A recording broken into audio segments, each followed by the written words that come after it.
नमस्कार दोस्तों, जैसा कि हम सभी जानते हैं अभी का जो युग चल रहा है उसका नाम है कलयुग। सनातन धर्म ग्रंथों के अनुसार 4 युग होते हैं, सतयुग, त्रेता युग, द्वापर युग और कलयुग। हर युग का समय निर्धारित किया हुआ होता है। जब युग का समय निर्धारित किया हुआ पूर्ण हो जाता है तब युग परिवर्तन होता है। युग परिवर्तन के अनुसार सब कुछ बदल जाता है। युग की आयु, इंसान की आयु एवं उनके विकास एवं सभी जीव जंतु युग के अनुसार बदले जाते हैं। तो आज हम बात करेंगे जो युग अभी चल रहा है कलयुग के बारे में। कलयुग का समय पूर्ण होने पर इसका अंत किस प्रकार से होगा, तो चलिए जानते हैं। लेकिन उससे पहले अगर आप हमारे चैनल पर पहली बार आए हैं तो चैनल को सब्सक्राइब और वीडियो को लाइक कर दीजिए। हिंदू धर्म एवं पुराणों के अनुसार कलयुग की आयु 4,32,000 साल बताई गई है। ये युग की आयु हर युग में पाप बढ़ने पर समय अनुपात 4, 3, 2, 1 के द्वारा घटती चली जाती है। सबसे प्रथम युग होता है सतयुग, जिसकी आयु 17,28,000 वर्ष होती है। उसके बाद आता है त्रेता युग, जिसकी आयु हो जाती है 12,96,000 वर्ष।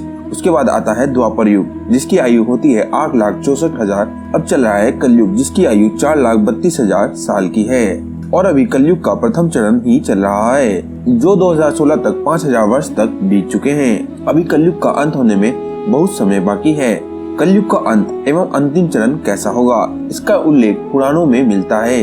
तो चलिए जानते हैं। हिंदू धर्म शास्त्र एवं भविष्य पुराण के अनुसार जब कलयुग अपने चरम सीमा पर होगा तब कलयुग में पाप कर्म करने वाले मनुष्यों की संख्या अधिक से अधिक बढ़ जाएगी। तब इस संसार में अधर्म का साम्राज्य तेजी से बढ़ जाएगा। हर जगह चोरी, डकैती, लूटपाट, हत्या, अधर्म जैसे कार्य होंगे। समाज हिंसक हो जाएगा। लोग एक दूसरे की संकट में सहायता नहीं करेंगे और इंसान की हत्या करने से जरा भी हिचकिचाएगा नहीं। स्त्री अपने पति की इज्जत नहीं करेगी और पराये मर्दों से संबंध रखेगी। जो बलवान और धनवान होगा उसी का शासन होगा। तब इंसानों की आयु 10 से 20 वर्ष ही रह जाएगी। मनुष्य 16 वर्ष की आयु में बूढ़ा हो जाएगा और स्त्रियां 8 से 10 वर्ष की आयु में ही गर्भवती होने लगेगी। उस समय मनुष्य की लंबाई 4 से 5 इंच ही रह जाएगी। उस समय धरती का तापमान इतना होगा कि उस समय पेड़ पौधे फल देना बंद कर देंगे और सूख कर नष्ट हो जाएंगे। लोग भूखे प्यासे मरने लगेंगे और गाय भैंस बकरी की तरह छोटे छोटे हो जाएंगे और दूध देना बंद कर देंगी। पृथ्वी की भूमि की उपजाऊ अंश 5 से 7 फीट अंदर चली जाएगी। भूमि पर अन्न का दाना ना के बराबर उगेगा।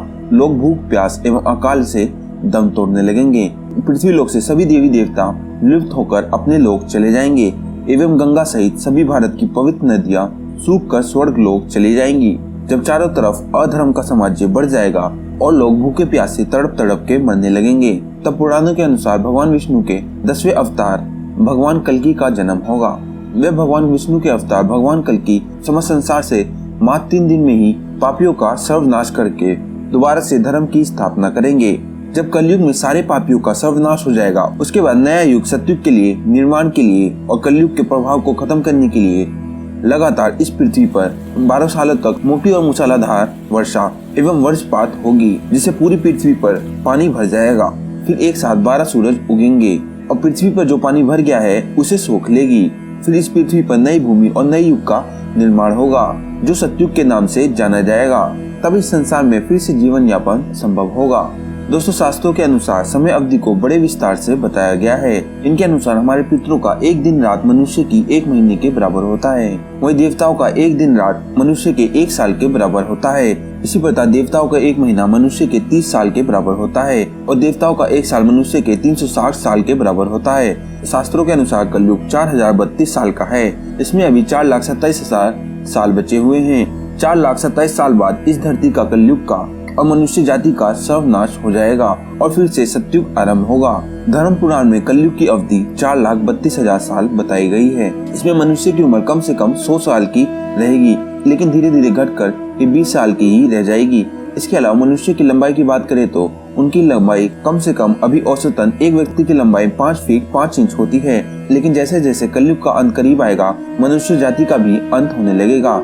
इसमें समझते हैं कि आखिर किस तरह से होगा कलयुग का अंत। दोस्तों, लोगों में एक दूसरे के प्रति दुश्मनी रहेगी, एक दूसरे की हत्या करने लगेंगे। कलयुग का अंत होते होते मनुष्य की उम्र केवल 13 वर्ष रह जाएगी और इनकी लंबाई सिर्फ 4 इंच रह जाएगी। इस समय महिलाओं का स्वभाव बेहद ही कठोर हो जाएगा, लेकिन धनवान व्यक्ति के पास महिलाएं रहेगी।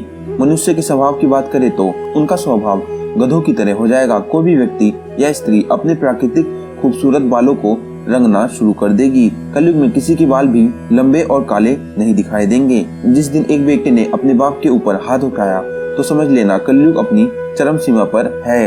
हर घर में क्लेश होगा, कोई आपस में मिलकर नहीं रहेगा, कोई भी एक दूसरे से सच नहीं बोलेगा, पति पत्नी झूठ बोलेंगे, पिता पुत्र से झूठ बोलेगा, सत्य की आंखों में पट्टी बन जाएगी और हर जगह झूठ का ही बोलबाला होगा। कलयुग में लड़कियां बिल्कुल भी सुरक्षित नहीं रहेगी, उनके अपने घर में ही हैवान वास करेंगे, उनके पिता उनके भाई उनको अपनी हवस का शिकार बनाएंगे।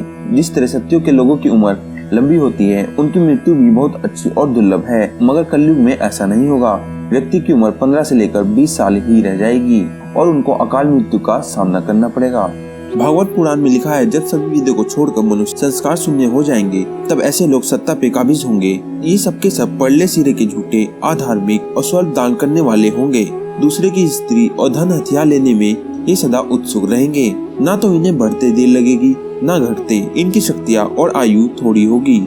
राजा के वंश में ये मलेच्छ ही होंगे। छोटी बातों को लेकर ही ये क्रोध के मारे आग बबूला हो जाएंगे। वे लूट खसोट कर अपनी प्रजा का खून चूसेंगे। जब ऐसा शासन होगा तो देश की प्रजा में भी वैसा ही स्वभाव, आचरण, भाषण की वृद्धि हो जाएगी। राजा लोग तो उनका शोषण करेंगे ही, आपस में भी वे एक दूसरे को उत्पीड़ित करेंगे और अंत में सब नष्ट हो जाएंगे। भविष्य उत्तर पुराण ब्रह्मा जी ने कहा, हे नारद, भयंकर कलयुग आने पर मनुष्य का आचार दुष्ट हो जाएगा और योगी भी दुष्ट चित्र वाले होंगे। संसार में परस्पर विरोध फैल जाएगा और विशेषकर राजाओं में चरित्रहीनता आ जाएगी। देश देश और गांव गांव में कष्ट बढ़ जाएंगे और सज्जन दुखी हो जाएंगे। अपने धर्म को लोग छोड़कर दूसरे धर्म का आश्रय लेंगे। देवताओं का देवत्व भी नष्ट हो जाएगा और उनका आशीर्वाद भी नहीं रहेगा। मनुष्य की बुद्धि धर्म से विपरीत चली जाएगी। महर्षि व्यास के अनुसार कलयुग में मनुष्यों में वर्ण और आश्रम संबंधी प्रवृत्ति नहीं होगी। वेदों का पालन कोई नहीं करेगा। कलयुग में विवाह को धर्म नहीं माना जाएगा। शिष्य गुरु के अधीन नहीं रहेंगे। पुत्र भी अपने धर्म का पालन नहीं करेंगे। कोई किसी भी कुल में पैदा क्यों न हुआ हो, जो बलवान होगा वही कलयुग में सबका स्वामी होगा। सभी वर्णों में लोग कन्या बेचकर निर्वाह करेंगे। कलयुग में जो भी किसी का वचन होगा वही शासक माना जाएगा। कलयुग में थोड़े से धन से मनुष्यों में बड़ा घमंड होगा। स्त्रियों को अपने केशों पर ही रूपवती होने का गर्व होगा। कलयुग में स्त्रियां धनहीन पति को त्याग देगी। उस समय धनवान पुरुष ही स्त्रियों का स्वामी होगा। जो अधिक धन देगा उसे ही मनुष्य अपना स्वामी मानेगा। उस समय लोग प्रभुता के कारण संबंध रखेंगे। द्रव्य राशि घर बनाने में समाप्त हो जाएगी। इसे दान पुण्य में काम नहीं होगा और बुद्धि धन के संग्रह में ही चली जाएगी। सारा धन उपभोग में ही समाप्त हो जाएगा। कलयुग में स्त्रियां अपनी इच्छा के अनुसार आचरण करेगी। हाव भाव विलास में ही उनका मन लगा रहेगा। अनाय से धन पैदा करने वाले पुरुषों में उनकी आसक्ति होगी। कलयुग में सब लोग सदा सबके लिए समानता का दावा करेंगे। दोस्तों, आपको ये दी गई जानकारी कैसी लगी हमें कमेंट में जरूर बताएं और वीडियो अच्छी लगी हो तो वीडियो को लाइक और चैनल को सब्सक्राइब कर लीजिए। और आपका बहुत बहुत धन्यवाद वीडियो को लास्ट तक देखने के लिए।